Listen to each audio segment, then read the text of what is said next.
entro questa settimana bisogna assolutamente determinarsi. Sono state fatte tutta una serie di discussioni, penso che abbiamo ascoltato l'inascoltabile, adesso è il momento di decidere con che uomo o che donna farci rappresentare.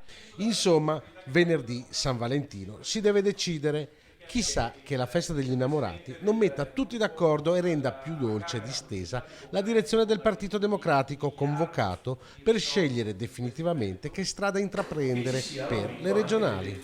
Il 14 febbraio, dunque, i democratici veneti cercheranno l'intesa. Sarà il nome del civico Arturo Lorenzoni a riunire il centrosinistra o l'orgoglio del partito tirerà fuori dal cilindro un altro nome? Ormai è escluso che sia il vicentino Giacomo Possamai che si è già tirato indietro, più insistenti le voci su Stefano Fracasso. Le correnti all'interno del partito si fanno sentire e a queste si aggiunge anche Italia Viva che prova a dire la sua. L'incertezza è solo sul nome e non sul programma. Tutti assieme dentro il Partito Democratico dobbiamo trovare una sintesi. Ci sono varie anime, varie proposte messe in campo. La cosa principale che emerge dalla piazza delle Sardine di ieri sera, da quelle precedenti, dai movimenti, dai partiti, da tutto il centro-sinistra, io lo rivendico da tempo, è che dovremo stare tutti assieme.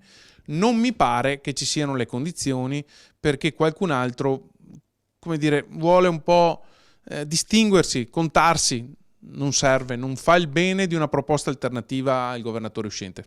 Il segretario Dem, che lunedì sera ha partecipato al raduno delle Sardine a Padova, risponde anche a Salvini, che dà per scontata la vittoria di Luca Zaia in Veneto. Bisognerebbe chiederlo ai cittadini che magari vanno al pronto soccorso e si vedono fare aspettare settimane per un esame, o chiedere a qualcuno come mai non c'è un biglietto unico in Veneto dei trasporti pubblici.